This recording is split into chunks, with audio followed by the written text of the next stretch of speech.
It's Saturday night. That means it's time for the Don Tony Show. The wait all week long is finally over.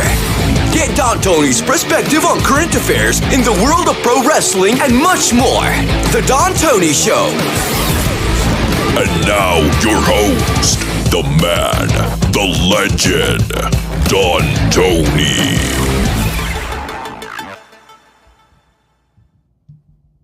All right. Good evening, everybody.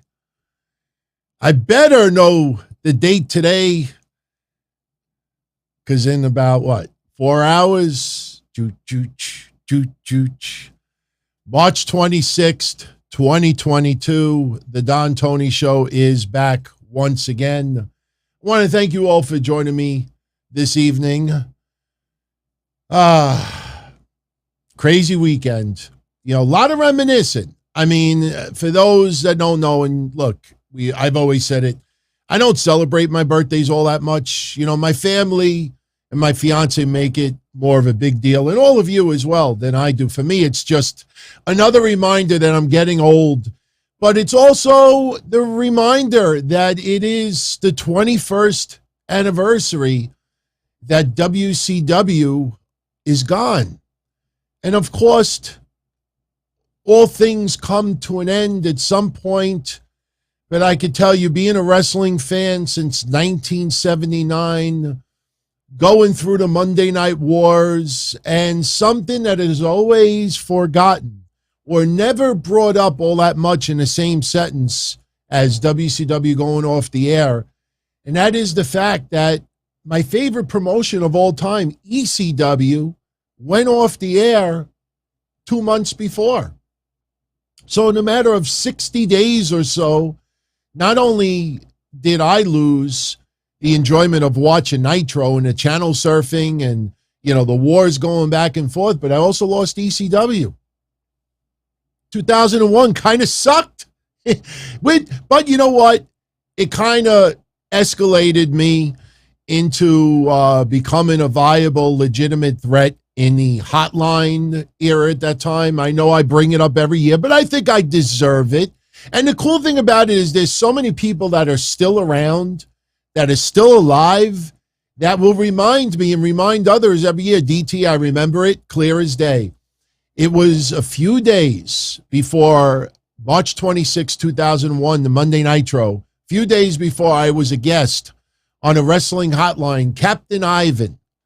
And during that report, he asked me, goes, what do you think's going to happen on Nitro on Monday?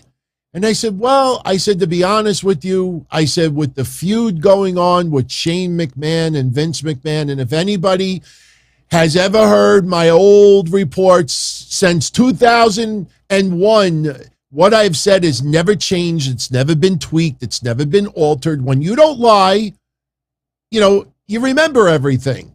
See, that's the problem with people that lie, because when you lie, you got to remember those lies. And then sometimes you lie on top of lie on top of lie, because it starts a chain reaction, and eventually they're revealed to be liars. But I said, you know, with the feud with Shane and Vince going on, I said it wouldn't surprise me if they do some type of simulcast and Vince McMahon will threaten to shut down WCW because of the power of Vince, and he wanted to kill everything at that time.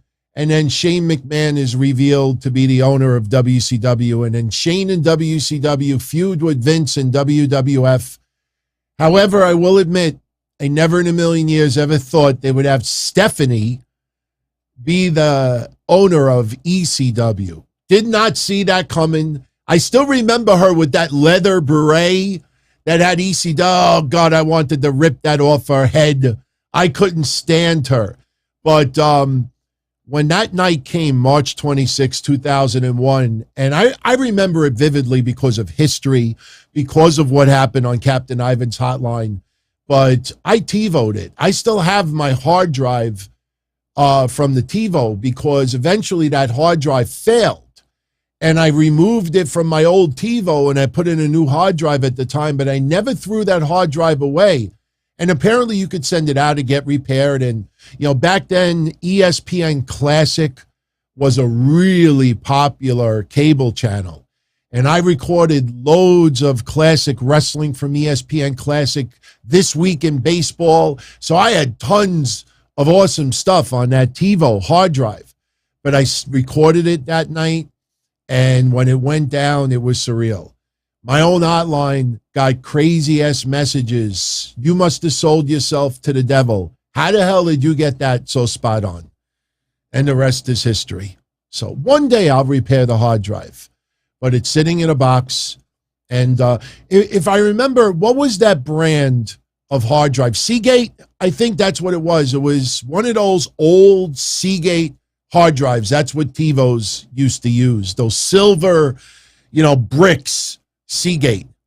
But so yeah, it's fond memories but sad at the same time. So all right, tonight we're going to get into quickly Smackdown results, Rampage results, Seth Rollins' funny tweet that leads into Monday's Raw, a little preview for Monday, couple of programming notes regarding yours truly next week.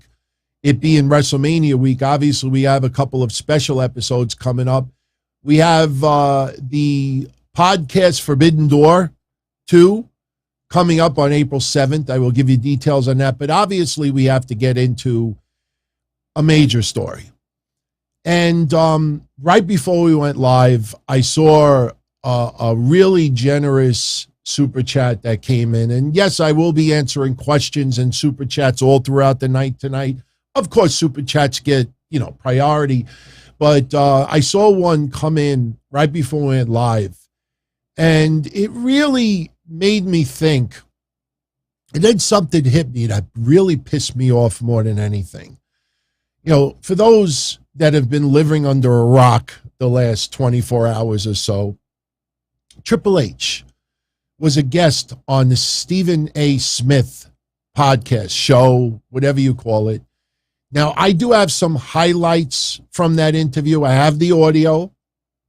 I had to condense it because of copyright issues, and I could not stream the video, but I do have a couple of audio segments, which I will share with you in a few moments.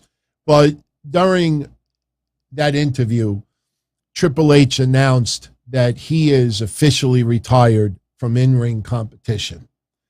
Now, I swear to God, I have no notes in front of me from his interview. And I'm going to put the picture back on the screen in a minute, but there's a reason why. The reason why I did not even have to take notes is because if anybody has been following this channel for the last 7 months, we have talked about Triple H and his cardiac event. And I repeatedly tried to instill to everyone that cardiac event is not just like, oh, your computer had a freeze or a crash or something like that. Cardiac event could be simple as an irregular heartbeat, or it could be bypass surgery, widowmaker. Remember all those conversations that we had? And it hit home for yours truly. Because for those that might be newer to this channel or maybe need a little refresher, it was 1 year ago. It was 1 year ago. Actually, this would look better. Hold on. What the hell did I do? That doesn't work. Hold on. Let me just fix something. I you know me, I try to be sort of a perfectionist on the screen. All right, here we go. Son of a bitch. See, now I'm getting all thumbs. Okay, here's better background. This was a tweet I posted February 4th, 2021. Now, for those in audio only, as I read this very quick tweet, because obviously tweets only go 320 characters. If you saw the Triple H interview, I want you to think about Triple H's interview with Stephen A. Smith. As I'm reading this, February 4th, 2021, I posted a picture of my mom and my dad on Twitter. And I wrote, a good day just turned into a horrible one. My dad has to get emergency coronary artery bypass surgery tomorrow. He's got 3 blockages. One was 95%. Doctor said he was likely days away from a widowmaker, heart attack. If he pulls through, hospitalization for at least a week. Say a prayer for my dad. And 258 of you were kind enough to respond for that. If I call, we'll be nice tonight. But thank you to the 258 that actually gave a shit. And you know what's ironic about that? 4 days later, I had the surprise that I was able to take my dad home from the hospital. And the same 258 of you plus one like that one as well. I was able to take him home. And it was surreal, but it was very, very, very rough to see my dad in 4 days, 5 days turn into a mere shell of what he was. And this is a year gone by now, and my dad is still, he's not right. Sometimes he goes to the store, and I've talked about this on the shows repeatedly. He goes to a store, he'll walk down 2 aisles, and he's got to sit down. He gets lightheaded, he gets dizzy. And lo and behold, Triple H had almost identical of what happened to my father. Triple H, he gets into a little more detail on the interview that he runs into in his family on his father's side. Heart problems. Me, I just went for my, what do they call that? I'm all like flustered tonight because this is emotional for my family. It's emotional for me. And I just went in December and I had to get, my arteries checked out because they found something. It runs in my family and it runs in Triple H's family. Triple H in the interview, and I don't want to put words in his mouth. I'll let you hear it for yourself. But Triple H not feeling well, feeling tired. And next thing you know, because he had water in his lungs, water around his heart, fluid around his heart, coughing up blood, goes to the hospital, and they realize we need to do heart surgery. And sure enough, same thing, undetected. My father is, before this, was in great health, triple degree black belt, 210 pounds, and out of nowhere, my father went for a stress test and he almost passed out. The next day, he's in the hospital having emergency heart surgery that saved his life. Days away from the Widowmaker. And that's why for so many months I said to all of you out there, just because it's worded cardiac event, they use the term cardiac event more for all of us, for privacy for the family. Not everybody wants specifically to know what exactly happened to them. And doctors and families use cardiac event because it's a generalistic way of saying, look, something happened with the heart. But shame on everyone out there that refuse to even look, because what I saw in the last 24 hours, and you could see for yourself, the one comment I kept seeing over and over again from everyday folk was, man, I had no idea a cardiac event could be this serious. Man, I had no idea a cardiac event could be this serious. I saw podcast after podcast after podcast talking about this, and all I saw their viewers for the feedback was, man, I had no idea that a cardiac event could be this serious. Well, why weren't these podcasters trying to educate their viewers and listeners what this could be? You know why? Because for the last 7 months, they were all trying to convince everybody that WWE was taking away Triple H's power, treating him like a clown, treating him like a dunce, taking away his legacy, taking NXT away from him. Let me tell you why. I'm going to share something with you that's really going to, make you think. This was Tommy's super chat a little earlier. DT, you were spot on about Triple H and your dad. When he brought up the Widowmaker, I got chills. While he was battling for his life, Those losers were claiming WWE removed him from power, taking away his history. You never wavered. Props. Also, how's your dad and happy birthday? Well, my dad is as good as he could be. The most important thing, he's still here. And, tomorrow I'm going to see him. And every day I see him, it's extra special. It's very emotional. I saw him yesterday, and it's rough. It's rough. So, this hits home. And it's not just me. There's a lot of you out there that have had family members go through this. Some of you out there, unfortunately, it was too late for some relatives. But when I saw that come in, something hit me. Something hit me. And it really annoyed me even more about this. Triple H's interview with Stephen A. Smith, and I'm going to play about 5 or 6 minutes of it in a moment. But if you saw the entire interview, Triple H started feeling this around SummerSlam. It was around SummerSlam, a little bit after SummerSlam. And as you hear him explaining it, you realize that Triple H is involved in WWE everywhere. NXT had nothing to do with SummerSlam. So you're hearing this, and you realize that from SummerSlam, that's when he felt weak, tired, started coughing up blood, had pneumonia. And you don't get months of preparation. Doctor does an EMG, EKG, go to the hospital, pack a bag, go to the hospital tomorrow, go to the hospital tonight. It's exactly what happened to my dad. My dad was sitting on the floor in the doctor's office getting a stress test, and they told him, you got to go to the hospital tomorrow. Got to go to the hospital tomorrow. And when he went, we thought that he was just getting stents put in. Next thing you know, triple bypass, Widowmaker. That shit is scary.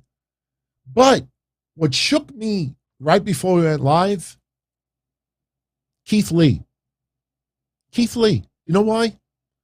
Because if you do a Google search, and that's why I was 2 minutes late, because I was doing a Google search just to double check the time frame. It was right around SummerSlam when Keith Lee went online and revealed to the world that he had COVID, that he was so ill that it was life or death. And if you remember at that time, you had a lot of these shows claiming that Keith Lee was taking off of Elimination Chamber because Vince McMahon had nothing for Keith Lee. That Keith Lee was demoted here, taken away from here, and this, and that. And they're not using him, and they're treating him like a clown. And meanwhile, while they were making all those claims, Keith Lee was on his deathbed. And Mia Yim's tweet still resonates in my mind. Everyone, now since you know the truth, can you be a little bit better? Can you be a little bit better? Nobody, well, not nobody, but those people that are so popular and so big that still get all the, none of them learned. Keith Lee, oh, we got to be better 24 hours later. Just like when Hana Kimura killed herself. Oh, we got to be better online. We got to treat, at the end of the day, we're all wrestling fans and we love each other. And then 2 weeks later, a little joke, lighthearted, and then you're right back to where they were. They learned nothing from Keith Lee. While Keith Lee is on his deathbed, the same people with the agenda, and they didn't learn a damn thing. And now you're realizing that the reason why everything was taken away from Triple H the last 7 months is because the motherfucker was almost dead. The guy was almost dead. Don't believe me? I know we don't have video, but I think you'll still feel the effect of it. This is Triple H on Stephen A. Smith. The interview was about 16, 17 minutes. I condensed it to about 6. How are you, man? I'm doing good now. It's been a incredibly tough last 6 months. Yeah. Coming out of SummerSlam, leading into that, I had been on about a 12-day road trip going East Coast, West Coast, and we had tryouts and we had everything under the sun going on, plus SummerSlam and a pay-per-view back-to-back. And I was in Florida when towards the end of that, I started feeling really run down. I thought I had some COVID, which you know, I had before. I was vaccinated twice and had a run of COVID without symptoms, but I was beginning to think that I was having shortness of breath and, you know, everything else. I went and got tested for COVID. I didn't have it, but I had a viral pneumonia. My lungs were inflamed, and, you know, as the next couple of days went on, when I got home, it got increasingly worse. And my wife saw some blood and stuff that I was coughing up. And went and got checked, and you know, it was coming from the viral pneumonia, but I had fluid in my lungs. I had some fluid around my heart, so they followed up on it, did an EKG and echo and everything, and basically, the way your heart pumps out, 55 to 60% of your ejection fracture is a good number.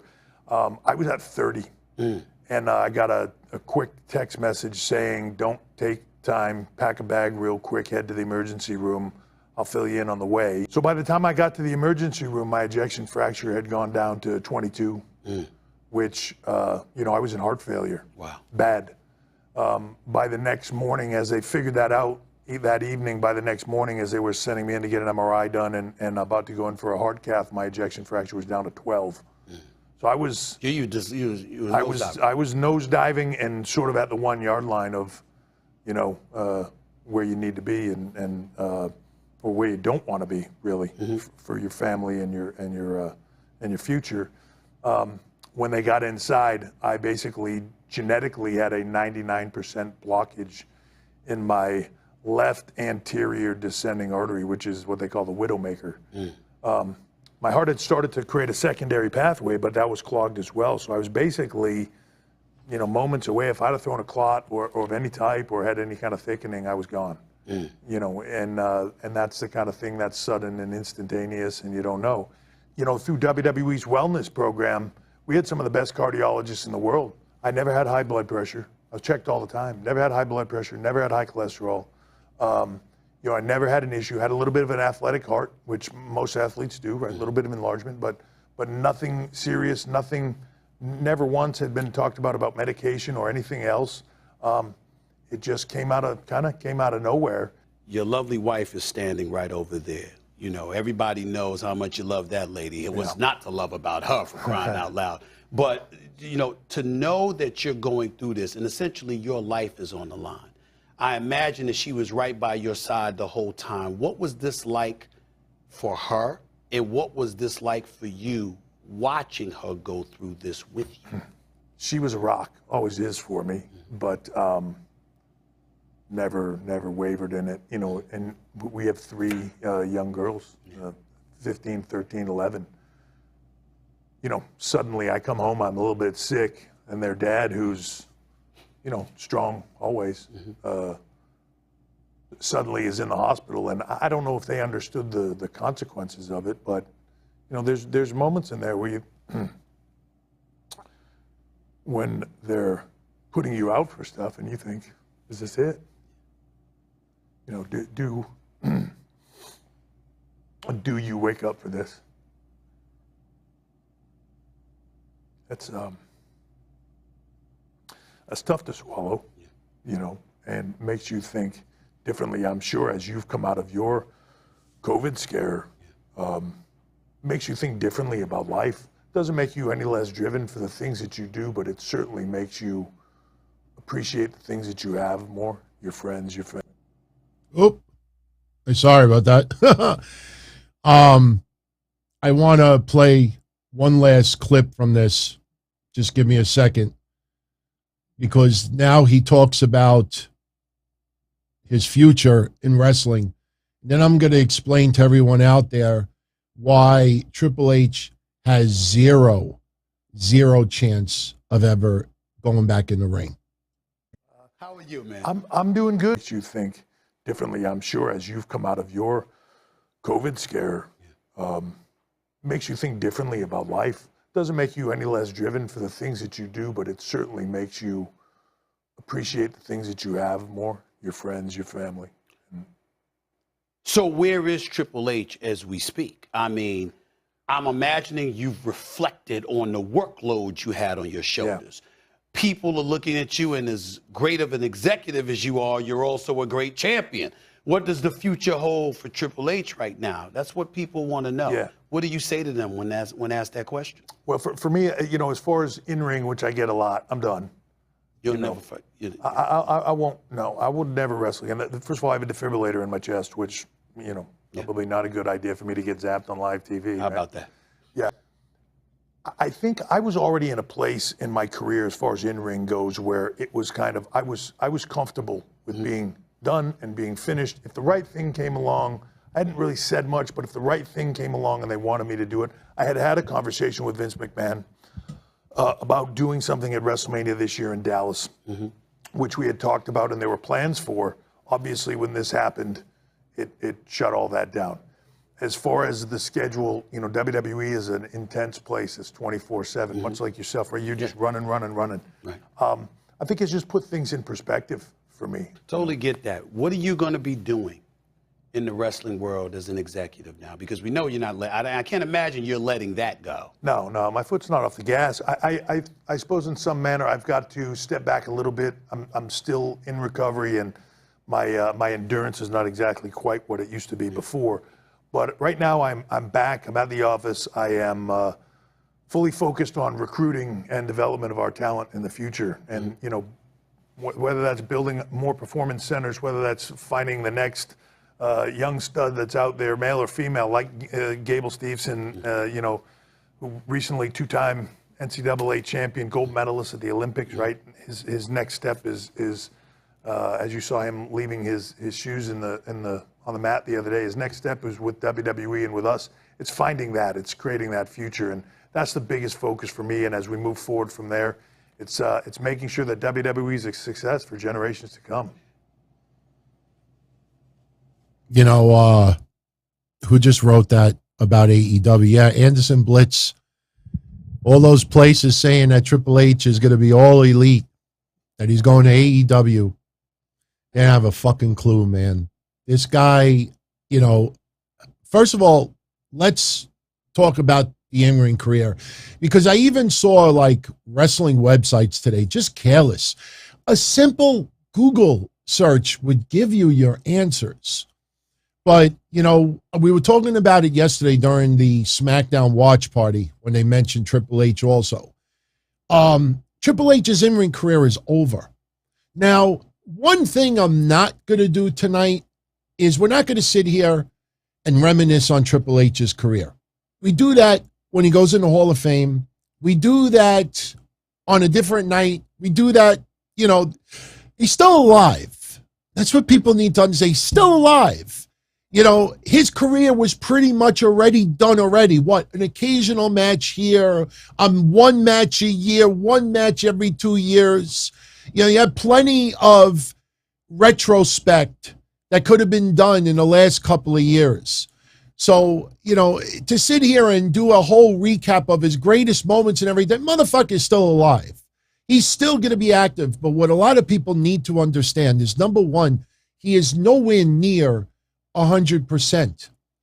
Triple H, I just told you about my dad, and I'm not making this about my family, but I'm trying to explain it from someone who has seen it firsthand.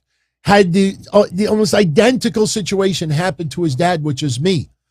Triple H has an ICD in him, an implantable cardiovascular defibrillator, ICD.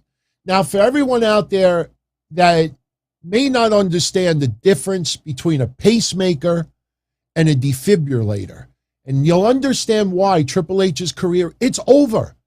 It's over. Because a pacemaker, when you have a pacemaker implanted, it helps regulate your heart, your heartbeat, keeps it at a nice pace. It also sends reports back to the doctors of how your heart is working. My mom has a pacemaker. My dad has a pacemaker. And they go and they monitor it. They check to make sure the pacemaker still works. The pacemaker assists the heart. A defibrillator is much more powerful. And when you heard Triple H say that if he's in the ring, he doesn't want to get zapped. If his body, if his heart starts getting under stress, getting irregular. Could be simple taking back bumps. What a defibrillator does is it sends a massive shock to your heart. You ever see on those TV shows, we've seen them mostly on TV shows, Rescue 911, or somebody's having a heart attack, and you see them put those two things on the heart. All right, everyone clear. Imagine getting a shock like that while you're in the middle of the ring because you're getting really physical in the ring. Even if you're just doing a couple of moves and your heart is like, pardon my French, what the fuck are you doing? What are you doing? Your heart doesn't understand. Oh, it's pro wrestling, football, flag football, contact. No, it's going to send a major zap to your heart because they think something is seriously wrong. His career is over. I saw websites and even shows today saying, well, if one day he could come back, there is no if. There is no if. Triple H has heart failure. Triple H, because of the water around the lungs and the water around the heart, we just had this conversation about my mom 3 weeks ago. I guarantee you Triple H is on water pills. And not just simple, regular water pills that it helps you pee a little bit. My mom is on water pills 3 times the normal dosage that somebody gives to empty out excess water, maybe in your legs. You get water around your lungs, water around your heart. I mean, that could lead to a heart attack, a stroke. This man is going to get smaller in size. He could still exercise. He could still work out. But the days of doing things strenuous for Triple H is over. The stress aspect has to be kept to a minimum. So it's very easy for all of us to look at NXT from afar and say, oh, WWE has removed all of Triple H's powers, and they gave it to Shawn Michaels, and his vision of black and gold is dead. No, the thing that was almost dead was Triple H. They don't have a clue. And you ask yourself from the Keith Lee stuff, because look, when Keith Lee, if you remember about 6 months before Keith Lee actually revealed his life or death situation, you might remember there was a couple of times on the shows where people like, hey, what's up with Keith Lee? And you heard me say a few times, like, look, I heard from a few people that I trust that he had some very, very serious issues with his heart. But I don't want to, get into details publicly because I don't want to be wrong. If he wants to make it public, he will make it public. And you ask yourself, are people just intentionally getting it wrong? Because I look back at the last 7 months of what some people did to Triple H, and it's like awful, disrespectful, horrible. And it's going to carry on to the next person that, strikes ill. But the most important thing out of everything is that Triple H is still here. It's going to take Triple H a very, very long time to be able to have some sense of normalcy. Like I said, my father had his heart surgery in February of last year. Triple H had his in, I believe, August. So you realize my father had it 6 months before Triple H, and my father still is nowhere near 100%. He tries. My father's one of those that if he decides I'm just going to sit back and relax the rest of my life, he'll be dead in a month. He's got to keep active. He's got to keep going. And I know Triple H is that same type of person. But, it's rough. It's rough. So all I could say is, what happened to him is horrible. He looks good. He sounds like he's getting stronger. Did you hear how emotionally it rattled him? That he said that when he went to sleep for the surgery, that he didn't know if he was going to wake up. I swear I will never do another show again if I'm exaggerating one bit right now. You have heard me say at least 3 or 4 times over the last year is that the worst thing for my father the worst part about his heart surgery, anybody remember what I said 4 times? The worst part about my father's surgery was this. Not this, but up here in the head. He said that, yeah, they put you out, you don't feel anything. He said, but right before they put you to sleep, that thought goes through your mind. Am I going to wake up? Is this it? There's no guarantee. You're going in the heart. I mean, it's rough. And it's rough for the whole family. It's rough to the person. But, you know, I say now about Triple H that I said about my dad, and I say about any of you out there. You know, I've had 2 scares with cancer. I had the heart scare in December where, you know, I had to get, you know, my stuff done. But I say this to every single one of you out there, whether it applies to you or a family member in the future. Be thankful for today and not 20 years ago. I know there's a lot of stuff going on in this world that is horrible. I know there's a lot of things to complain about that has zero to do with wrestling. But one thing that we can all be thankful for is that now compared to 20 years ago, it is so much different when it comes to heart surgery.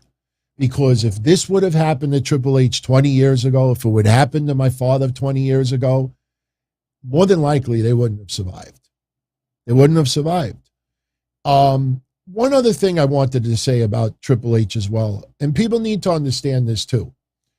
You probably will never see Triple H without a shirt ever again.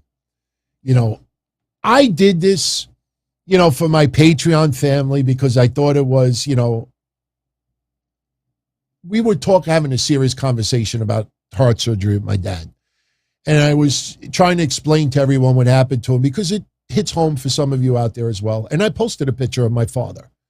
For a few seconds when we did a video show, I posted a picture of my father for a few seconds. And then after the show was over, I edited it out because I'm like, nah, that's too personal. But Triple H has a cut from here all the way down to probably his belly button. I mean, it's not pleasant. And every day that man wakes up, it's a reminder, but it's also, it gives you that extra thanks to still have the opportunity at a second chance on life, to be with your family, to do what you love.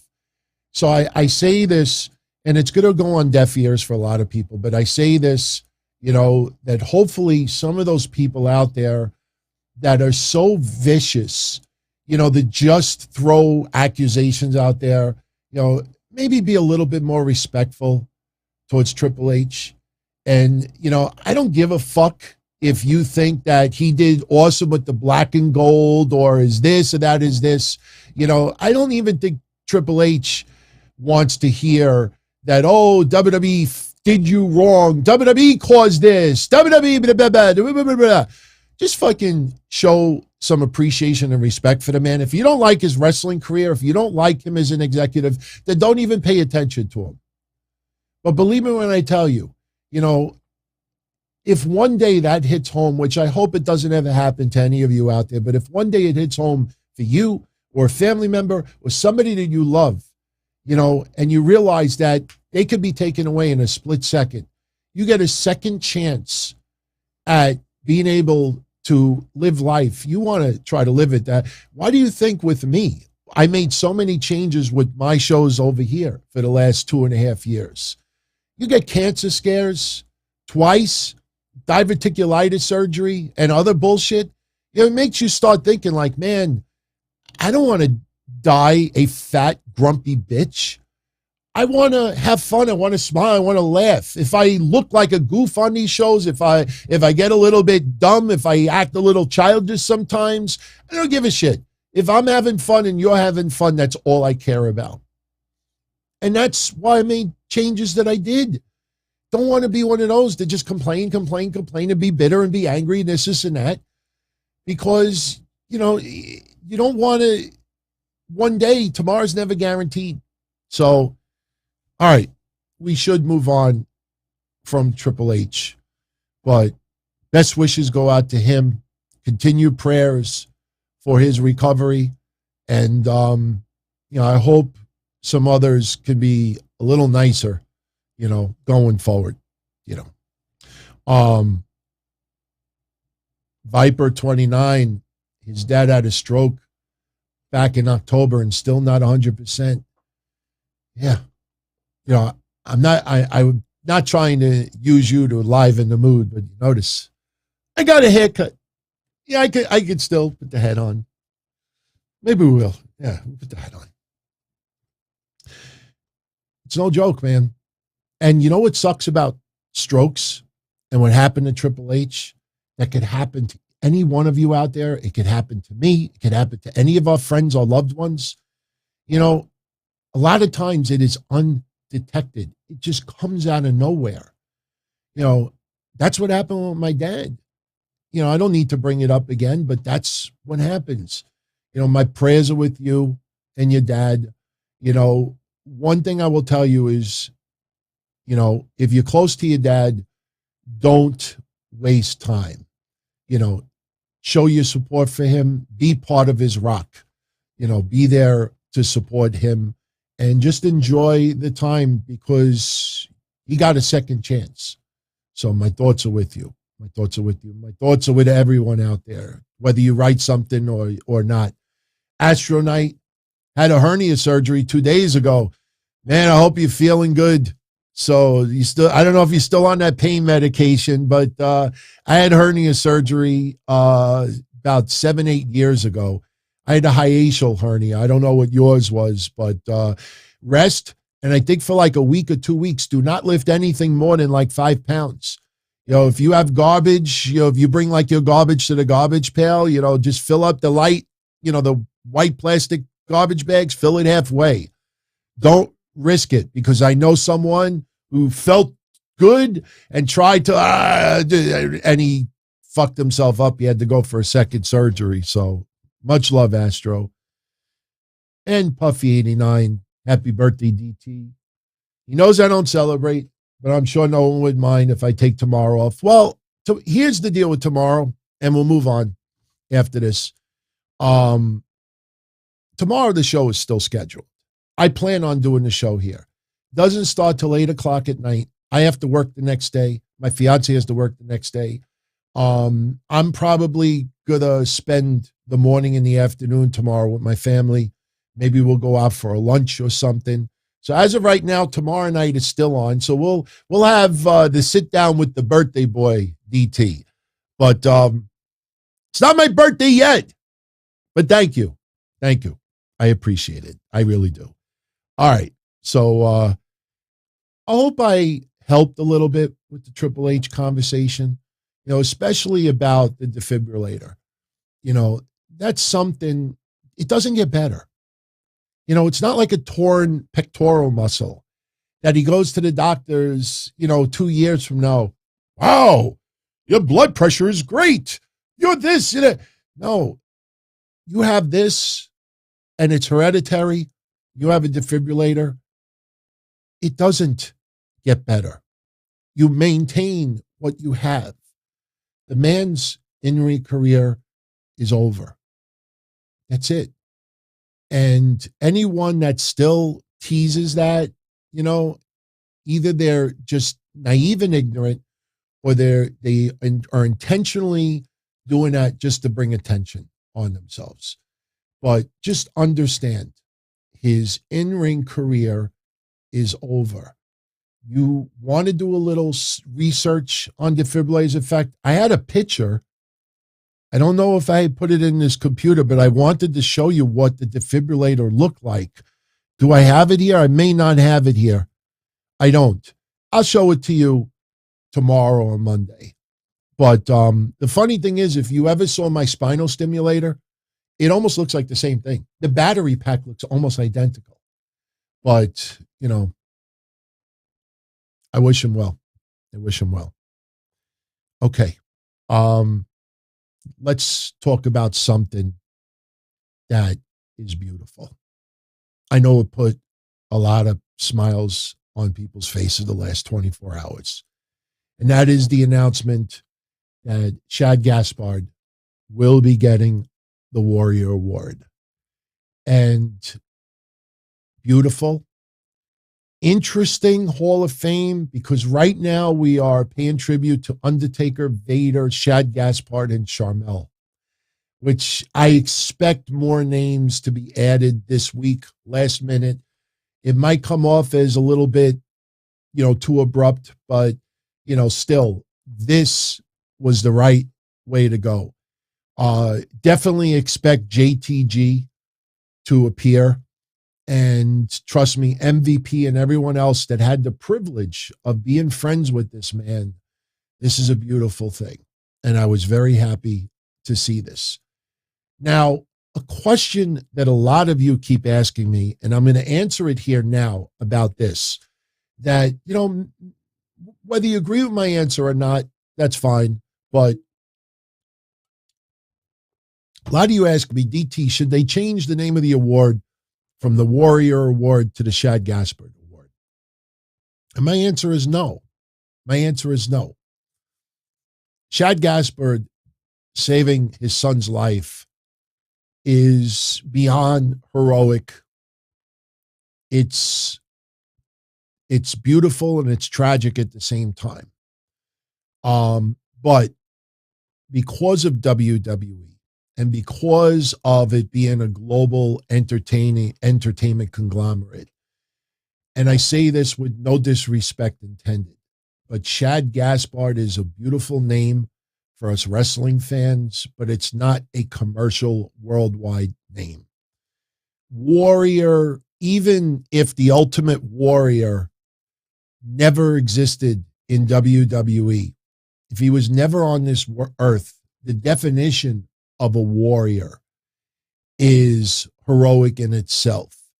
So there are multiple reasons why it's called the Warrior Award.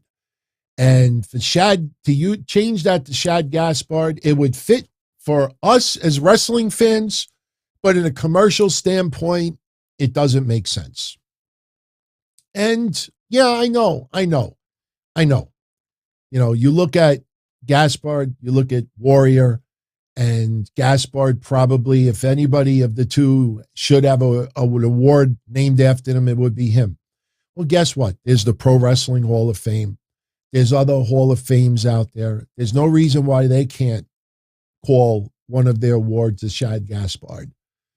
But no, I do not believe, as much as I absolutely appreciate Shad Gaspard,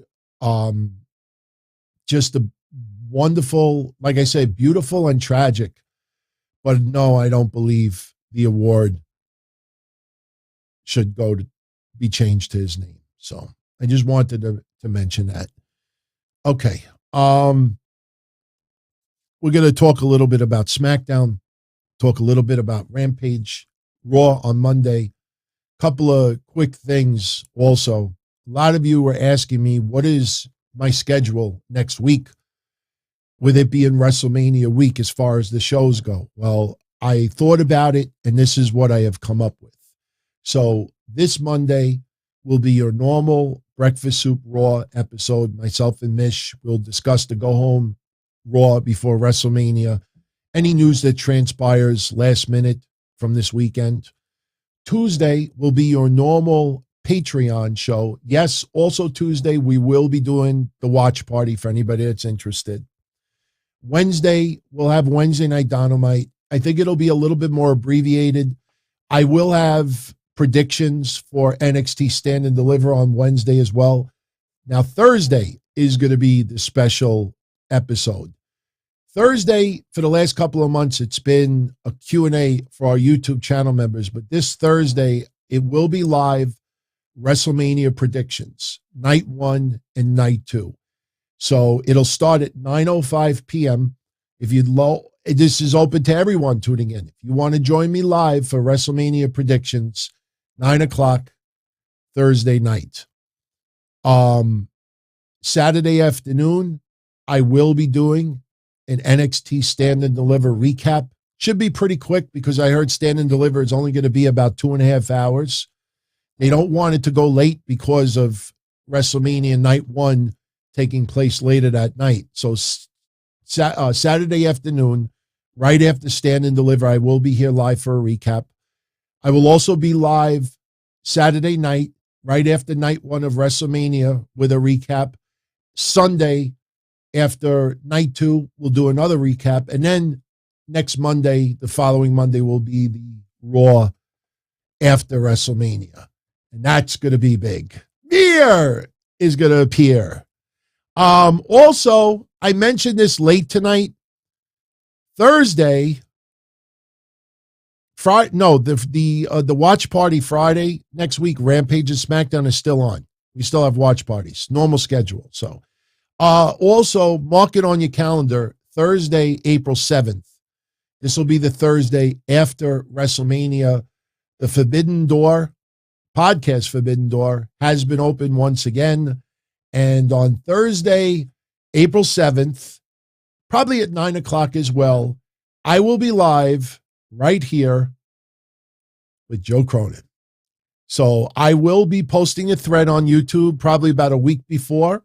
So to give everyone an opportunity to send in a question, we will select a handful, really, really good ones that we think everybody would definitely enjoy. I'm sure he and I have a difference of opinion on a lot of topics. So Joe Cronin will be here live April 7th. And we have other people, but a lot of you wanted to see Joe. And what was cool about it, too, is Joe wanted to be here also. Joe and I were going to do something a year ago. And because I'm still new here and still trying to find my footing, it just never seemed to work out. But we decided we're going to do it right after Mania. So April 7th, if you want to join us. So, all right. SmackDown yesterday. Couple of things right off the bat. And look, not going to do a full recap. There's no need to. Most of you have already seen SmackDown. But of a couple of fun highlights and important points to make. First of all, next Friday on SmackDown, they're going to do the Andre the Giant Memorial Battle Royal. For those that may not remember, they did that last year. So this is the second year in a row that they're doing this. Now, the participants announced so far for the Andre the Giant Memorial Battle Royal, for those that do not have video, Commander Aziz, the Viking Raiders, Madcap Moss, Mansoor, R-Truth, Shanky, Reggie, Drew Gulak, Akira Tozawa, Cedric Alexander, Shelton Benjamin, Apollo Crews, Damian Priest, Finn Balor, Robert Roode, and Jinder Mahal. Some additional names will be announced. There might be a match on Raw Monday to determine more participants. Now, something that I did not even realize, didn't even realize it. Let me announce another match that is taking place next Friday as well, and then a little tidbit that you're going to find very interesting. Last night on SmackDown, Ricochet lost twice. Now, the funny thing is, during the watch party, and there's a few people live right now from Darren and others that will remember, last night in the watch party, we called exactly what was going to happen on the second match. That once Angel defeated Ricochet with Humberto's distraction, the minute Ricochet challenged Humberto Carrillo to a match, we knew Ricochet was losing that also. When Angel went under the ring, everybody realized, oh, he's going to hold Ricochet's leg, and he's not going to be able to make the 10 count. And that's exactly what happened. So as a result, next Friday on SmackDown, Ricochet will be defending the Intercontinental Championship against Humberto Carrillo and Angel Garza in a three-way. And it's going to be a good match. I mean, believe me, if you've never seen Angel and Humberto go at it one-on-one, they actually really, really put on some awesome performances going against each other. And they'll tease it a little bit. But yes, Darren, thank you. That was fun yesterday calling that. But here's the thing. I didn't even realize this until somebody sent it to me. Do you know that the Intercontinental title The last time the Intercontinental title was defended on a pay-per-view, WrestleMania of last year. We have had a whole year of pay-per-view, and the Intercontinental title has not been defended once on pay-per-view. So, when everyone out there is like, you mean to tell me the IC title's not, listen, and the US title's not being defended at WrestleMania either. But let's also be honest for a minute. Let's be honest. If it would have been Finn Balor versus Damian Priest at WrestleMania, the same people that are complaining to WWE right now saying, you can't, oh my God, you can't even book Finn Balor and Damian Priest at WrestleMania. If WWE would have done that, those very same people would have said, the hell you booking Finn Balor versus Damian Priest at WrestleMania? That's a Raw match. That's nothing to look. That's not WrestleMania. So no matter what, WWE wouldn't have won with that. And that's WWE's fault. That's WWE's fault. No question. But, the fact that the IC title has not been defended on pay-per-view in a year is ridiculous. Absolutely ridiculous. So, yesterday on SmackDown, we had some funny-ass segments once again with Brock Lesnar. Basically, Roman Reigns and Paul Heyman were late to the show. They were seen in an SUV. Some people called it a limo. And they went to Del Fresco's, which is a very expensive steakhouse here in New York. When they said $5,000 for the sides, well, that's a little bit much, but it is crazy expensive. You'll never see yours truly at Del Fresco's. I think the only time I ever even saw Del Fresco's was an episode of Impractical Jokers when they played waiters there.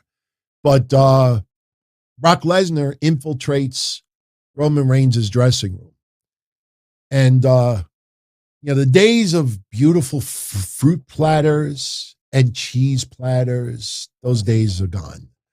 Little bowl of grapes, a little bowl of strawberries, one champagne bottle, or it might have even been Moscato.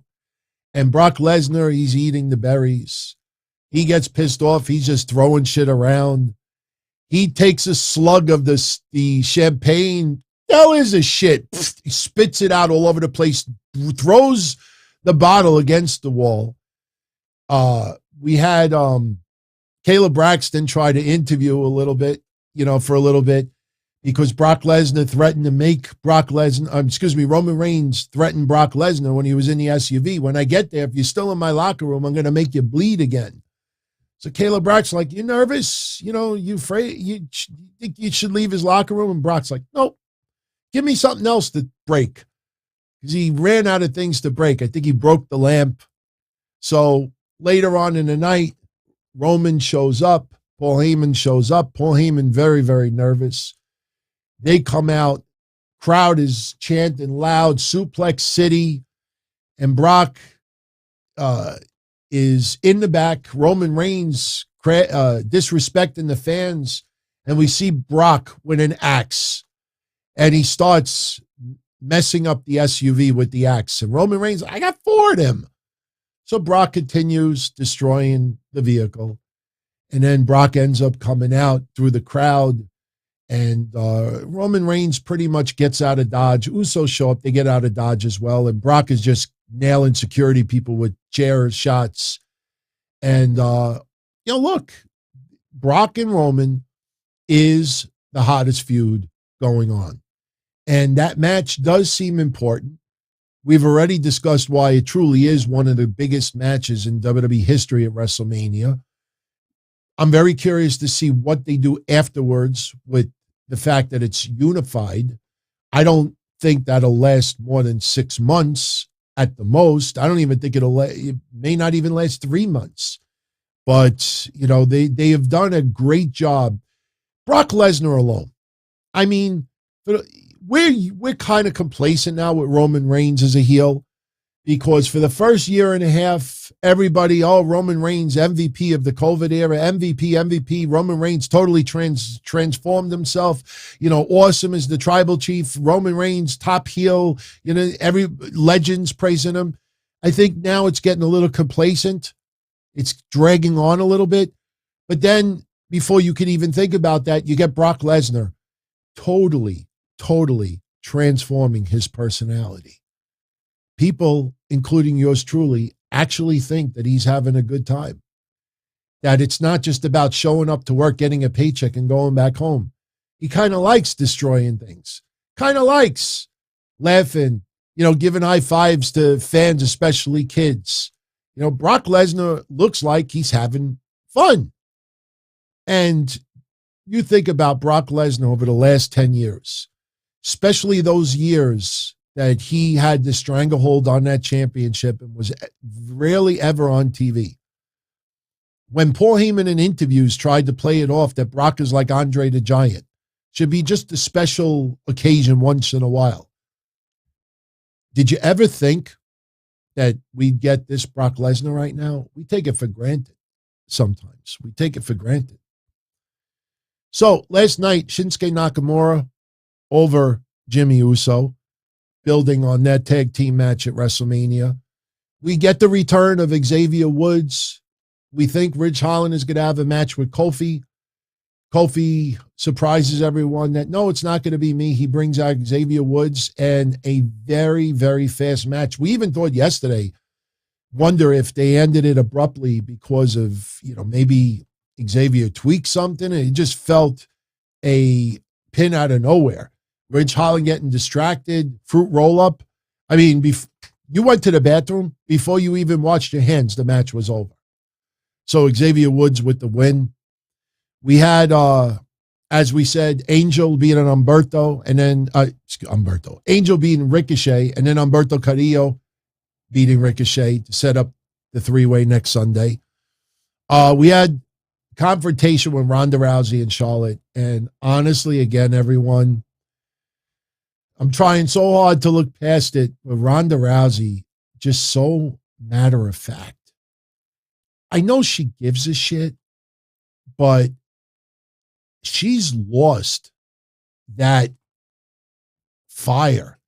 Like it almost, you know what it feels like? That Ronda Rousey legitimately has to get pissed off to get pissed off. If you understand what I mean by that. I mean, she's trying to hype herself up. When I was 14, I broke my leg or broke my arm and I enjoyed it. What I just did, I showed 100 times more emotion than Ronda Rousey. Yesterday, she's like, when I was 14, I broke my body part and I realized I enjoyed it. And everybody's like, oh. Almost no emotion whatsoever. And the worst part of it all, and I heard it yesterday, didn't think about it much until I watched it back today, when she said that at WrestleMania she's going to be the women's SmackDown champion instead of saying the SmackDown women's champion. And look, you make mistake, it happens, whatever. But what she said afterwards, she's like, I'm going to be the next women's SmackDown champion or SmackDown women's champion. Why did they even need to put SmackDown in the name?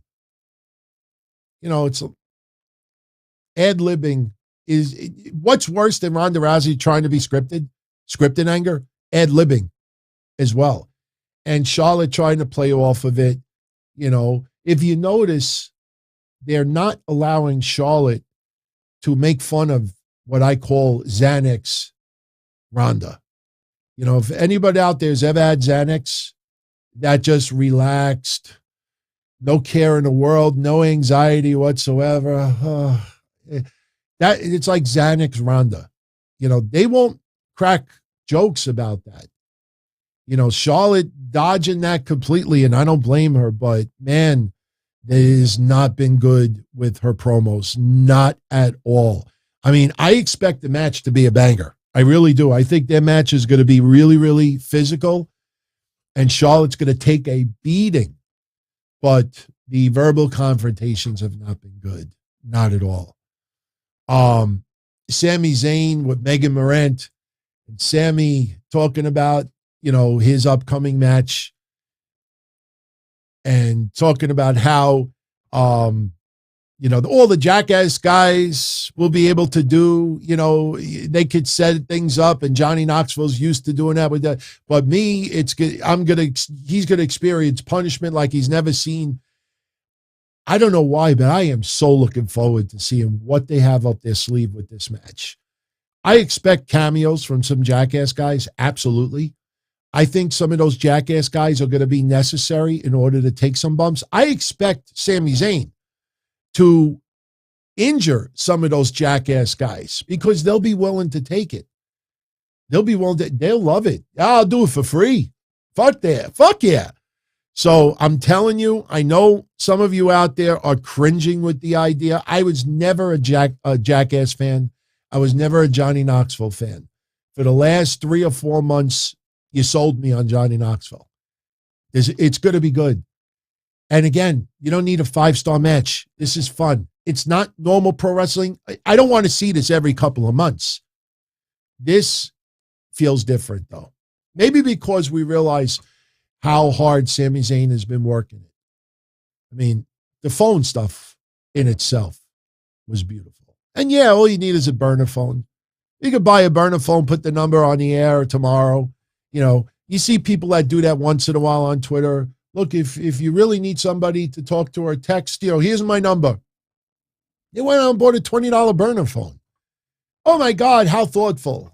99% of the texts don't get responses. We had Sasha Banks win a 4-way yesterday, defeating Shayna Baszler, Rhea Ripley, and Zelina Vega.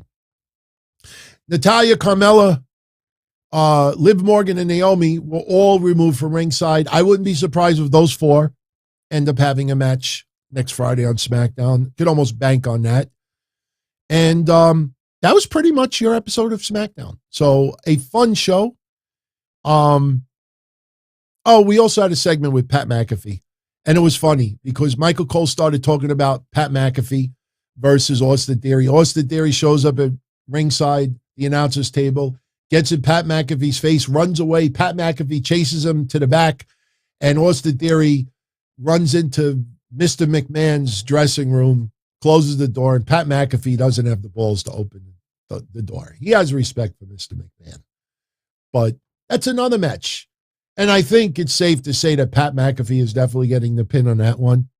So I tell you, I'm looking forward to Mania. It's going to be a very draining week, no question, especially those 48 hours. Not every match is going to be WrestleMania quality, but like I said on Thursday, you go back and you look at some of your favorite WrestleManias from years past, and you usually will come up with 3 matches on average. Some you might have 4, some you might have 2, but on average you have about 3 matches that you will say, oh my God, I remember this match, I remember this match, I remember this match. And we were even talking about WrestleMania 3 the other night. Everybody talks about 2 matches, Hogan, Andre, Savage, Steamboat. So if you get 3 matches each night that are bangers, you're telling me Seth and Cody's not going to be a banger? You're telling me Edge and AJ Styles not going to be a banger? Roman Brock is not going to be a banger? And there's so many other matches lined up. There's some sleeper hits as well. If we get 3 really, really top quality matches on each night, I don't know how you could say that it was not a good Mania. So I keep an open mind. So now, as we said for next week, the Battle Royal, the 3-way, and we'll probably have those 4 women have their match. On Monday, the Raw Go Home for WrestleMania. Couple of previews been announced, but I want to show you a Seth Rollins tweet that he showed earlier today. It's supposed to be a screenshot of him getting a text message from Vince McMahon. And it says, Seth, someone from my office is going to be reaching out to you to set up a meeting at corporate headquarters. I want you in my office, 9 a.m. on Monday. Shut up. So Seth put that on Twitter with a whole bunch of laughing emojis. And we'll see what happens on Raw Monday. So that is what Seth put on Twitter. On Monday also, Roman Reigns and Brock Lesnar will be appearing. We have The Miz versus Rey Mysterio, and Logan Paul will be in the corner of The Miz. We have the Street Profits versus Alpha Academy. We have Sasha Banks, Naomi, Liv Morgan, and Rhea Ripley versus Shayna Baszler, Natalya, Carmella, and Queen Zelina. And then we have the Usos. This is a pretty cool match. The Usos versus RK Bro. No titles on the line. So the Usos will be appearing on Raw this Monday. So pretty cool. And it looks like a very solid episode of Raw coming up. Hell, and they didn't even put Seth Rollins in the preview. So there's rumors going around that Omos is going to show up at WrestleMania, issue an open challenge, and Gable Steveson may accept the challenge. If Gable Steveson beats Omos in a very short match, I don't think Omos loses any credibility. Gable Steveson is, an exception to the rule, and I expect it to be 2 or 3 moves at the most, but that is a rumored match that is floating around. Unless they add Omos to the Andre the Giant Memorial Battle Royal. In fact, I'm curious with all of you, would you rather see Omos versus Gable Steveson as an unannounced match, or would you rather see Gable Steveson and Omos in the Andre the Giant Memorial Battle Royal and one of those two winning it? So post it in the comment section after. I'm very curious which one you would actually prefer. For me, I probably would rather have one of those two win the Andre the Giant Memorial Battle Royal. Of course, it doesn't feel as important as it was. That Battle Royal has been around, I think, for 8 years already. It's been around a lot longer than I think some think. So you can't choose neither. You have to choose one or the other. So last night we had Rampage, and Tony Khan, bait and switch, we call it like it is. For those that don't know, he teased that on Rampage they were going to be revealing a new signing to AEW, and we did not get the announcement of a new signing. What we got instead was this, that on Wednesday's Dynamite, there'll be a tournament, yes, another tournament, a tournament qualifier for the Owen Hart Foundation Cup. And it is going to be the Bunny versus a mystery wrestler. And that mystery wrestler will be a new signing. So instead of revealing, like they said they were on Rampage, it was bait and switch. Yesterday they announced this is what we're getting on Wednesday. Now, there's a lot of rumors that it could be Athena, who you knew as Ember Moon. Some people think Toni Storm. One thing I could say with certainty is that whoever it is going to be a babyface. Obviously, whoever it is facing a bunny. Whoever it is going to be someone that is looked at respectfully, because with the Owen Hart Cup, the first person that wins a qualifying match that is going to be a babyface, it has got to be someone looked at very respectfully. I think that is pretty much a guarantee. So I'm curious who you think is going to be the person revealed. A lot of people think it's Toni Storm. Now, I want to make this clear.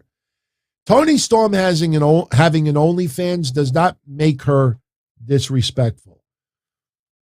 But when you think of the Owen Hart Cup and the prestige and this, the importance of it, whoever that first person is that is not yet signed, there's got to be someone with no baggage, no controversy, no nothing. So I'm curious who it's going to be. My gut feeling that it may be Athena, Ember Moon. I wouldn't mind it. I think that would be pretty cool.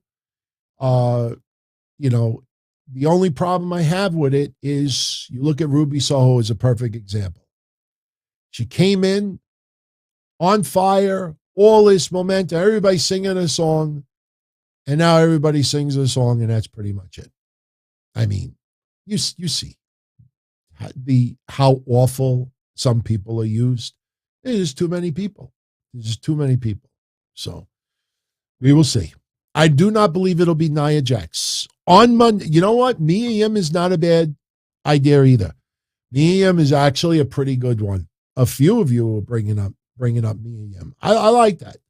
You know, I thought of, as any women that might have been indirectly trained, not in the Heart Dungeon. Look, if you were trained in the Heart Dungeon, let's be honest, no disrespect intended, you're trained in the Heart Dungeon, you're fucking old. I mean, the Heart Dungeon has been around for a little while. So you can't think about that anymore, but it's got to be someone who may have, looked up to, a member of the Hearts growing up. So I like some of your choices. All right. So we had that bait and switch yesterday. Not a big deal. Not a big deal. Dustin Rhodes beats Lance Archer in what is sort of an upset. The Jay Lethal promo yesterday fascinated me because of Wednesday's episode of Wednesday Night Dynamite. And I'll be honest, I have had people say to me in DMs more than anything, DT, there are people within AEW that do tune into your show. All right. They may not like you all that much, and they may, not acknowledge you publicly, but they do try to see the pulse of what podcasters are saying. I'm not the only one. They tune into Jason. They tune into Joe Cronin. They tune into JD. They tune into everybody. They want to see the pulse. I don't believe the Jay Lethal stuff has anything to do with it, because we just spent on Wednesday, though, talking about how awful the ranking system is, and we focused on Jay Lethal's record more than anything else. Jay Lethal's promo yesterday on Rampage was exactly what we talked about on his record with the rankings. And he's talking about, his win-losses and, his losses, people cheated and this and that. And he's not getting the opportunities that he should be getting. And his win-loss is nice and all that. But it's like, guys, gals, let's be honest for a minute. 3 weeks from now, is that promo going to amount to anything? Honestly, is it going to amount to anything? No, it's not. It's not. So getting back to Lance Archer versus Dustin, there was an exposed turnbuckle. It backfired against Lance Archer. Dustin Rhodes knocks him into the exposed turnbuckle, gets the win afterwards. Lance Archer beats the shit out of Dustin, puts him to a table, bloodies him up. And I did see Jason's tweet last night. We were doing a watch party, so I didn't see it till this morning. But he's spot on. You do table shots or you have people bleeding every single show. It doesn't feel like it's a big deal anymore. Somebody gets busted open. Oh, big fucking deal. Part of the show. There's no emotional attachment. You're here.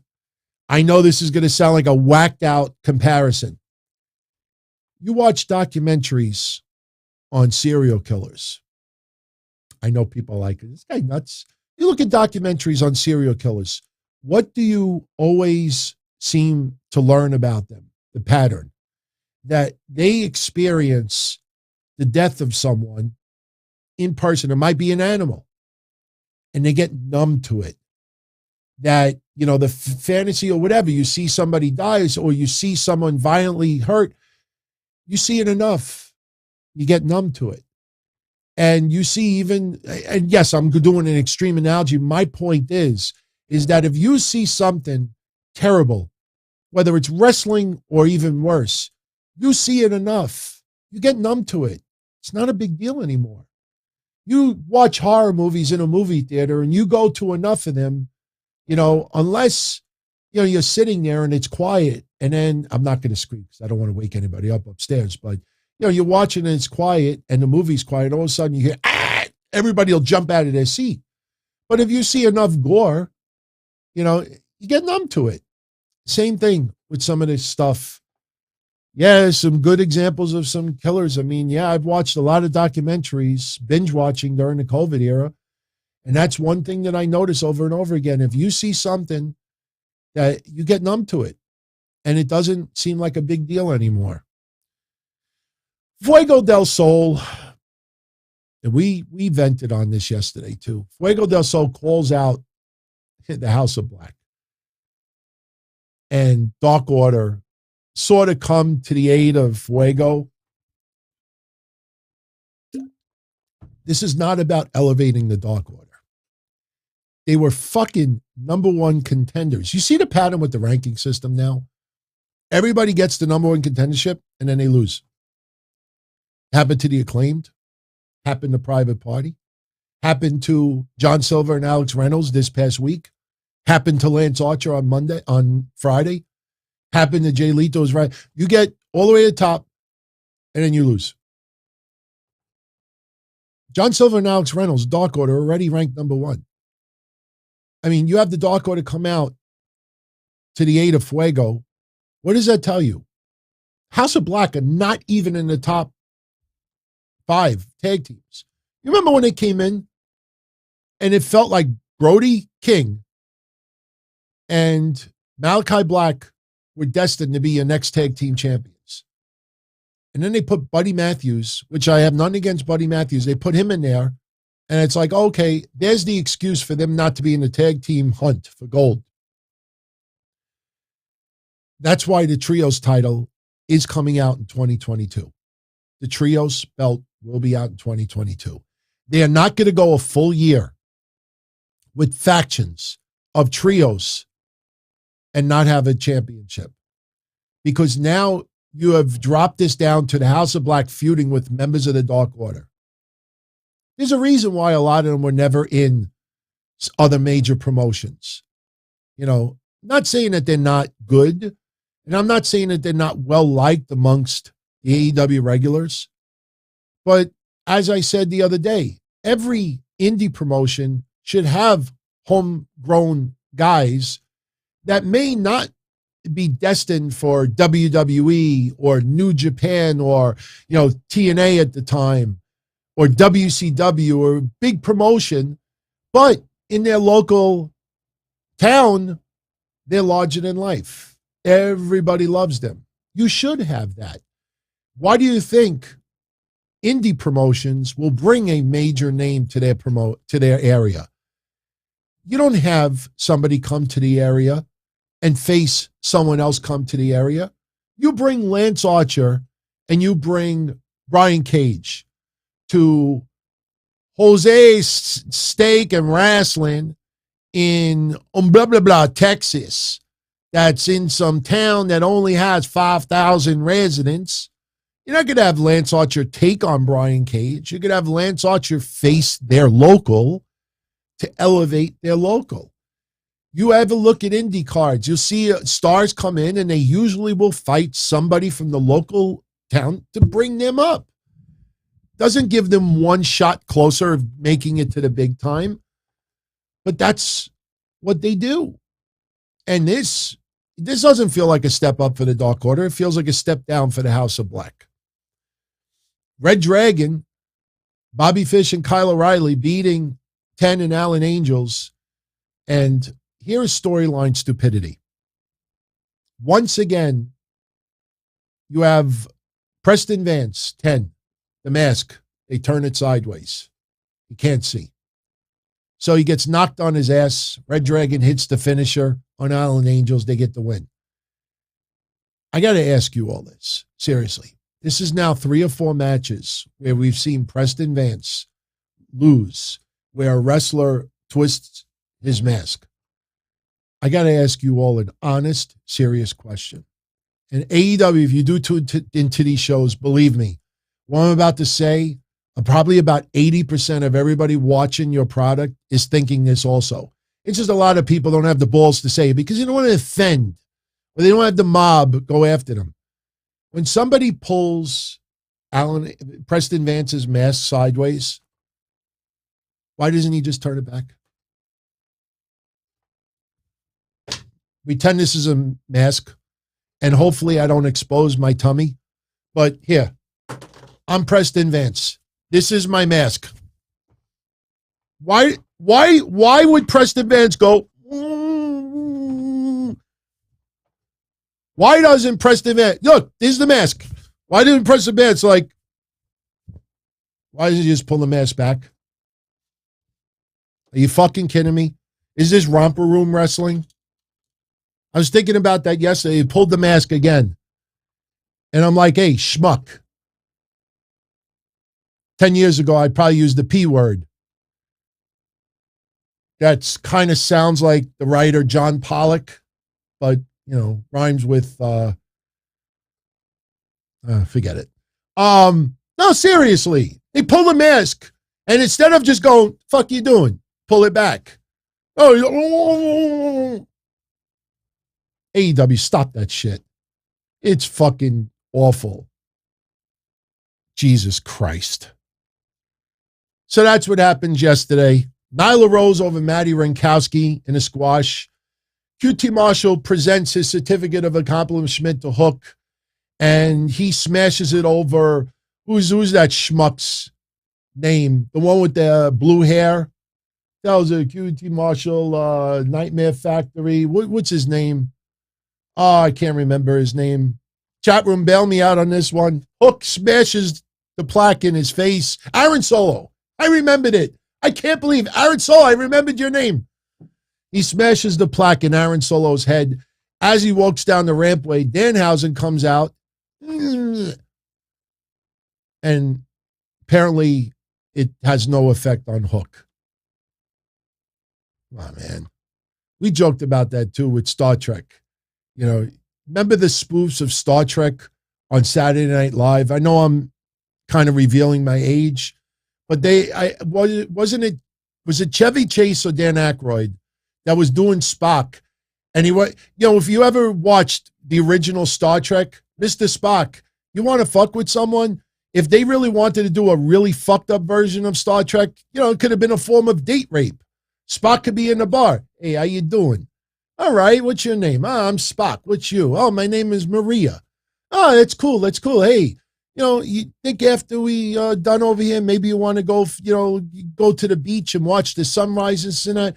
I kind of like you. Come here. Let me put my arm around you. All right, go Klingons. And all Spock's got to do, hey, baby. That's it.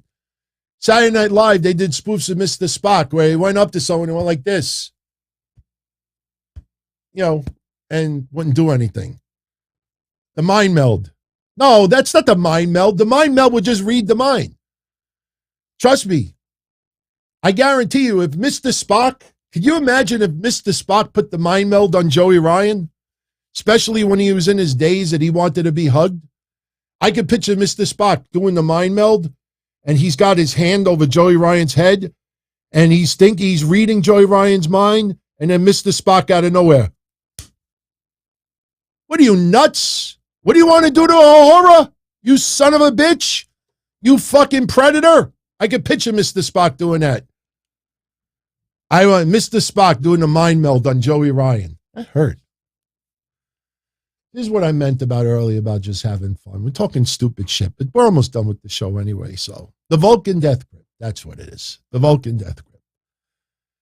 But, all right. So Danhausen does his voodoo shit, has no relevance, doesn't do anything to Hook. Danhausen shooting blanks. So next week we got FTR versus the Gun Club. Gun Club working their way up the ranks. Watch what happens next week. Andrade versus Darby Allin. And then we have Evil Uno, Fuego, and Stu Grayson versus the House of Black. Ricky Starks over Swerve Strickland in the main event. It was a good match. It was an excellent match. We were having a field day with Aubrey Edwards yesterday. You know, one of the most awful things about Aubrey Edwards that we're just fed up with now is, you know, I understand the lack of enforcing rules in AEW, and that's why some matches do more than what they do. But the pattern we see with Aubrey Edwards now is she'll yell at someone interfering in the match, but then she backs off. Like if you watch it closely, you watch it yesterday with Red Dragon, she'll start like, hey, what are you doing? Get out of that ring. And then she just backs off. And then when somebody hits, like she's surfing.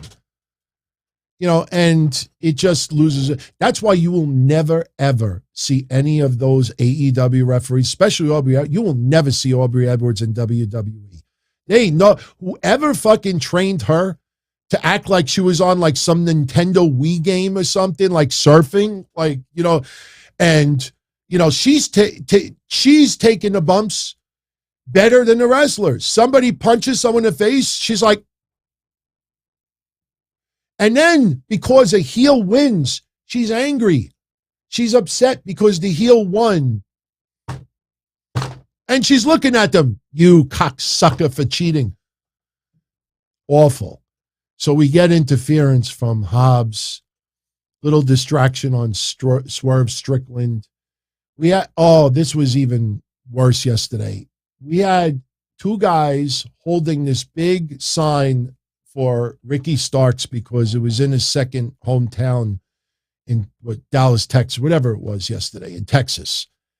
And they're at the announcer's table, and you had some regular-looking guy on the left, and then you had some typical, and I'm heavy too, but some typical heavy guy with too much facial hair that, will just, everything's amazing, unbelievable. Oh my God, I'm watching Sting, I'm crying right now. You could just feel it. And you could tell, maybe a little body odor as well, singing Judas at the top of his lungs. There'll be an instrumental on the screen and somehow they know the lyrics to it. And Sting's song. You ever watch, you see some of these assholes in the crowd, Sting's music is playing, they're like, I'm like, there's no fucking lyrics. What the hell are you doing? So after the match is over, they're walking down the rampway, and somebody's going through the sign, and they stop in the middle, and you see feet underneath the sign, and sure enough, you see Keith Lee throw somebody through the sign. And Keith Lee starts assaulting the two guys holding the sign. I beg you, go back and watch that segment and look at the guy on the right. Keith Lee hits him, and you could tell that guy is not a wrestler. I don't know who he blew. I don't know if he's a Make-A-Wish guy. I don't know if he just is as a friend of a friend of a friend, or he won some damn contest. But Keith Lee, this big, burly, fucking huge, should be main eventing guy, kicks this guy, hits him, and the guy, I think he was almost saying to himself, oh my God, I can't wait to tweet this later on. He just didn't know how to sell. Keith Lee just throws him against the side of the guardrail. I'm like, good. I hope he fucking falls on his bearded face. And it's not even like some moron's going to, you're jealous, Don Tony. No, I don't want to take a bump like that. It was so awful yesterday. I wanted to like Rampage so much yesterday. And, the matches weren't bad, but there's so much bullshit that surrounds it that it's just a joke. There's a reason why there's reports going around based on the ratings that came out already that Rampage might be around 500,000 viewers. Blame it on the war, blame it on college basketball, blame it on the college basketball. Impact's Wrestling went from 68,000 viewers to 100,000. That's a 45% jump. And there were college basketball playoffs yesterday. So explain that one. Yesterday was not a good episode of Rampage. It was not good at all. But Keith Lee makes the save, sort of. And we're probably going to get Keith Lee and Swerve Strickland versus Ricky Starks and Powerhouse Hobbs. Ultimately, this is leading to Hobbs versus Keith Lee, which I'm obviously looking forward to. But, like all the stuff to get to that point, too much. So that was your episode of Rampage yesterday. I am looking at my notes. I think we are done. Yes, we are done. If we have, well, let's answer some questions in the chat. You don't need the super chat, obviously. You do not need to. But if you want to, obviously it gets a little priority. Shout out to Roger Rubio. No sweet potato fries. Absolutely not. But I will have coffee on you tomorrow. Absolutely. I definitely plan on going out for breakfast tomorrow. So thank you, Roger. So in the chat room, if you have a question you want me to answer something quick, just before your question, write in capital letters question or put letter Q, capital Q. Makes it easier for me to spot. My worst birthday, Kevin, honestly, I never had a bad birthday. I normally don't celebrate all that much. On Thursday answered my favorite birthdays. But I never had a bad one. I mean, some of them are depressing. And yes, when you get older, see what happens now with yours truly, when I get to certain ages, I start thinking of some of my favorite wrestlers in the end of their careers when they had like retirement matches. So now I'm getting to the territory like, wow, now I know what Terry Funk felt like when he won the ECW heavyweight title in 1997. Like when you start getting to that age, that's where it's fucked up. When I was heavier, I'd be like, hey, I weigh the same as Cactus Jack. Oh, I weigh the same as Hulk Hogan, 302. Thank God now I'm only in the 260s, low 260s, but still, you get to that age, you get a little bit depressed, to be honest with you. So, Edge has no neck issues right now, Charlie. My favorite Cody moment from his final run in WWE, the only moment that I really enjoyed with Cody is when they were doing the storyline a little bit with Dustin, and Dusty was in the company as well. And I think they even won the tag titles for a little while. When Cody and Dustin teamed up, that's probably where I enjoyed Cody the most. Obviously, this is a much different Cody Rhodes. And Cody, he's not eating humble pie. He will have to eat some humble pie. But Cody now believes that he is an elite, no pun intended, member of the wrestling community. One thing about Cody, since he left, his stock has risen dramatically. He didn't have those type of promos when he was in WWE. So, we cannot watch WrestleMania in a watch party. The company does not have an agreement yet with Peacock to allow it, but it is going to hopefully happen in the near future. So, and big shout out to everybody who was part of the watch parties this week. Unfortunately, I had to remove the accounts of a bunch of people who signed up a couple of weeks ago and never showed up. But it's fun. I mean, and yesterday we had UK, Australia, Israel, United States, all representing, people tuning in 4 o'clock in the morning, 3 o'clock in the morning, 7 o'clock in the morning. So it's fun. It's fun. And, we just sit there, we watch the wrestling, we talk, we have some conversation. So, let's see, just going through the questions. Why did Ronda look like she was forced at gunpoint to slap fans' hands last night?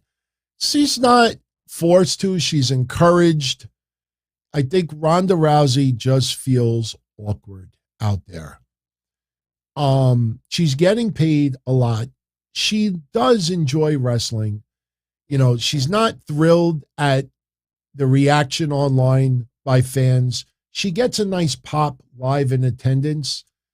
So you would think that she would feel more comfortable at a live event, but it's not the case. I mean, the one thing that Ronda Rousey has going for her at WrestleMania, she don't have to cut a promo at Mania. Nobody has to cut a promo at Mania, as far as that match goes. So she could get by the last SmackDown. She should be good for Mania. So Steph says Ronda is overpaid. Do you have any idea how much Ronda is getting? I understand what you're saying, though. The return on Ronda hasn't come through yet. We got to see what happens at Mania. If they have an awesome match at Mania will forget quickly about those horrible promos. But something's got to change because her career in WWE at this moment doesn't end at Mania. It continues. Somebody sent me the Money in the Bank poster for, I think, July, and she's right smack in the middle of the poster. So she's staying around for a bit. So, all right, we're almost out of here. Casey is Raw. Shout out to you, Casey. Casey is going to his third WrestleMania. The others were 17 and 29. Oh, Casey, you will have a great time. Like I said, it's going to be tiresome. Many, many hours. Probably too many hours. But it's two different events, which happen to be under the same banner. And I think you'll have a great time. You know, have a good time. Seriously, anybody that's going, have an awesome. 17 was great. Absolutely, 17 was awesome. Did I see what Bret Hart said about Goldberg recently, Rojo Bear? Yes, I did. Yes, I did. Just to summarize, everyone, Bret Hart talking about how Goldberg cost Bret an estimated $16 million from having to retire early. I don't remember the exact amount. It was around 12 or 16 million, Bret estimates. And that's not a crazy number. But he says that Goldberg recently went to Saudi Arabia and he made like $3 million and he didn't even offer anything to Bret. My honest opinion about it is this. Bret Hart loved wrestling more than life. His family, everything was about wrestling. When you have something that is the biggest part of your life taken away from you, it devastates you. It hurts you. It destroys you in many ways. I cannot hold any anger towards Bret Hart about his bitterness. Because if you have something that is your entire life and it is abruptly taken away from you, and you feel it's somebody inexperienced and someone who has gone on to profit big time, and you feel very, very devastated over it. So I can't criticize Bret. I will also say that if you watch that clip again, these are people bringing up topics that lead to that topic. So when people are like, oh, Bret again about Goldberg, yeah, because people fucking put him in that position to bring him up. So if you're tired of Bret Hart talking about Goldberg, then don't fucking watch him. But if anyone out there is going to, in my opinion, that's going to criticize Bret for, why don't you just let it go? Let me take away what you fucking love the most in your life. And you see 10, 20 years from now, when it still hurts and you're still devastated, you sit at home and beyond your control. And then you let someone say to you, yo, Joey, just let it go. Punch him right in the fucking mouth. Don't tell me to let it go. I fucking lost what I love the most. Don't tell me. Very easy for people online to run off at the mouth and say, oh, Bret's a bitter bitch. Let me take away what you love the most. And you see when you never recover from it and the pain doesn't go away. And then let somebody tell you, yo, just let it go. You see how you feel about it. So, and you're very welcome, Casey. Said we had a stupendous stream tonight. I think we had a stupendous show. I know yesterday we had the most stupendous watch party. But, the Triple H stuff, like I said, I had no notes. Zero. Because when it hits home, you've already gone through everything. You understand it. When my mom 4 years ago had what she had, my father didn't understand half of it. My father wanted to kill a doctor because my father thought the doctor fucked up. What do you mean my mother has to get a valve from a pig put in her heart? And I'm the one, along with my brother, who had to spend all hours of the night trying to understand it, trying to convince my dad, no, Dad, this is what happened, and this is what caused it. Why did this happen? And, we're not perfect. We're humans. We have a lot we can't control sometimes. some things that happen. So when it hits home and then you really take the time to try to understand it and maybe learn from it in case it happens to you, when you see what happens to Triple H, it hits home, and it's not surprising, and it's not easy to talk about, but it is easy to talk about. It's easy to talk about explaining it, but it's not easy emotionally. So, do I think steroids contributed to his heart? No, I don't. I don't. Because if you look at the fluid and you look at the valves closing, no. If his heart muscle, which was a little bit enlarged, but that's not out of the ordinary, because when you work out, and it's not just from roids, but if your heart muscle's too big and it contracts the arteries and the veins surrounding it, that's different. His arteries closed, clogged, and he's not on any cholesterol medicine. He's not on any blood pressure medicine. No signs whatsoever. His Widowmaker was almost 100% clogged. My father's Widowmaker was 95% clogged. My father goes for stress tests every year. My father gets EKGs every year. EMGs is the nervous system. EKGs. And he never detected anything. And last year, complete opposite. My father still to this day, where the fuck you go from the year before, everything is good, and then the next year it's 95% closed. It's not from steroids. If you learn about the arteries clogged, especially the Widowmaker, you'll understand steroids had nothing to do with it. So, all right, we are done. Am I a Yankees fan? I'm a Mets fan. I mean, I brought up as a Yankees fan. My father took me to my first Yankee game in 1976, the playoffs with the Royals. I don't remember it. All I remember from that day is walking across Yankee Stadium and smelling the charcoal and the pretzels. That's all I remember from that night. If anyone out there ever went to the old Yankee Stadium, you walk outside and it's at night, you smell that charcoal from cooking the pretzels. That's something that I will always remember to the day I die. But my most favorite player of all time is Reggie Jackson. When Reggie Jackson left to go to the Angels in '82, that's when I was no longer a fan of the Yankees. I became a fan of the Mets. I've been a fan of the Mets ever since. But I root for the Yankees. If the Yankees are the only team in the playoffs, I will root for the Yankees. The 98 Yankees are my favorite team as a lifelong Mets fan. You know, before that, 77, 78 Yankees were my favorites. So, okay. I think the Mets will contend this year. Scherzer, let me say this and we'll go. Max Scherzer and Jacob deGrom, remember this analogy.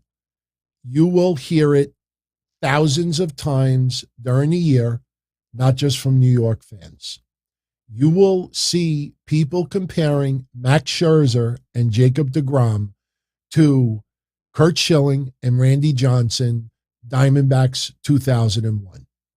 You mark my words, unless one of them two get a major injury, but I think you're going to see that comparison made over and over and over.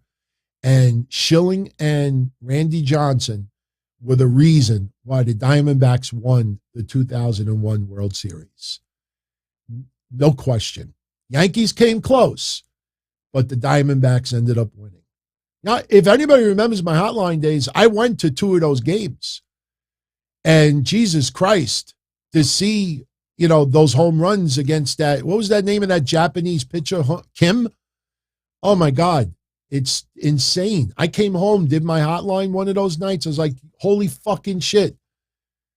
It was just surreal. But the Diamondbacks ended up winning. So, all right, everyone, I'm going to get out of here. We're at 1 hour and 50 minutes. So I hope you enjoyed this episode. I know the beginning was a little bit different, but I think that was the right conversation to have. You know, tributes to Triple H. He didn't die yet. When he goes in the Hall of Fame, that's when we could reminisce some of his all-time great matches. And look, in his early career, I was not a fan of Triple H. I've voiced it out. The Triple H show, I mean, that's what we called his early 2000s push, 2002, 2003, 2004, the Triple H show. They would open with Triple H. We'd see highlights from the opening, and then you'd have him again at the beginning of the second hour. You'd have more highlights, and then you have the third hour, and then it would close out, or whatever it was. It was the Triple H show. And, you know, at that time, it felt like Triple H, you know, buried a lot of people. That was WWE doing it. But, you know, as the years went on, he became more likable and more likable and more likable. And now he's one of my preferred entertainers in my, you know, latter years of being a wrestling fan. But there was no question, there were definitely times, good periods of time that a lot of fans were just fed up with the amount of exposure that Triple H had on TV. But, you know, you look at his resume in the ring and outside the ring, not too many people can really compare to that. And it's an awesome career. We have plenty of time to celebrate it. So, all right, everybody, I hope you enjoyed it. On the way out, if you could do me a solid, if you enjoyed this show, I don't want to use my birthday as a bribe, but I don't fucking care because everybody does it. You want to give me a birthday present, hit the goddamn like button on the way out. It helps with the algorithm shit. You know, apparently more people watch it, more people like it. YouTube, it flags YouTube. It says, hey, you should recommend this to this people. Or may recommend.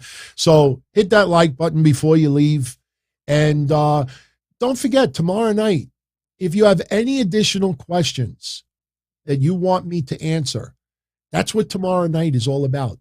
The sit down with yours truly, all it is live chat. On occasion, we'll do calls, but it'll probably mostly live chat tomorrow. The entire show, I just sit here and I just answer questions. So anything that you want me to talk about tomorrow, start getting it ready. I will be here at 8 o'clock, 8:05 to be exact, and we'll spend about an hour to 90 minutes chatting, and we'll get into anything you want. Everyone, I'm going to get this online, get a good night's sleep, spend my birthday tomorrow with my family, you know, reminisce a little bit, and when my belly is full, I'll be up here at 8 o'clock tomorrow night. Maybe we'll have a little cappuccino, a little espresso. No cannolis. I'm back on keto. But I do have Rebel pistachio ice cream. Believe me when I tell you, everyone, pistachio ice cream has always been my favorite flavor ice cream. And someone online who wants to keep their name anonymous because they don't buy gifts for other podcasters sent me a case of Rebel pistachio ice cream. I actually ate it yesterday during the watch party. If anybody remembers the watch party, I said a green container. That was Rebel pistachio. You do a Google search, you cannot find Rebel pistachio ice cream anywhere. You can't even find it on their website. When this person said to me, hey, what do you want for your birthday? No, I don't want nothing. All right, well, what do you like to eat? And I'm like, well, most of the stuff I like, I can't have. Well, what do you like? And they started throwing pistachio. Okay. And then the person comes back to me and says, you eat Rebel ice cream, right? I said, yeah. She says, they have Rebel pistachio. I said, no, they don't. She says, yes, they do. And he sends me a picture. I'm like, I've never seen Rebel pistachio ice cream. He says, I get you a case. Sure enough, last week, fucking case shows up at my door. Rebel pistachio ice cream. I kid you. Look, before we go, look. People don't know. This is a food freezer. Here, you want a little behind the scenes of my show? This is a food freezer underneath this. Check it out. Open the food freezer. Look. How are you, kidding? That's a food freezer. I keep dead bodies in there. Hey, how you doing? Hey, it's stand and deliver. Tommaso Ciampa. You're going to go in the food freezer. Maybe we'll have some pistachio ice cream tomorrow. So, all right, everybody, it's been real. I hope you had a fun time tonight. There's still quite a few of you. There's more people tuning in than there are likes. Get off your lazy asses. Hit that like button. I'll see you tomorrow night. Ciao. As far back as I can remember, I always wanted to be a podcaster. For me to live any other way was nuts. To me, those goody-good people who worked shitty jobs for bum paychecks and took the subway to work every day and worried about their bills were dead. I mean, they were suckers. They had no balls. If I wanted something, I just took it. I ran everything. I paid the bills. I paid the host. I even paid the masked maniac. Everybody had their hands out. Everything was for the taking. We always called each other good fellas.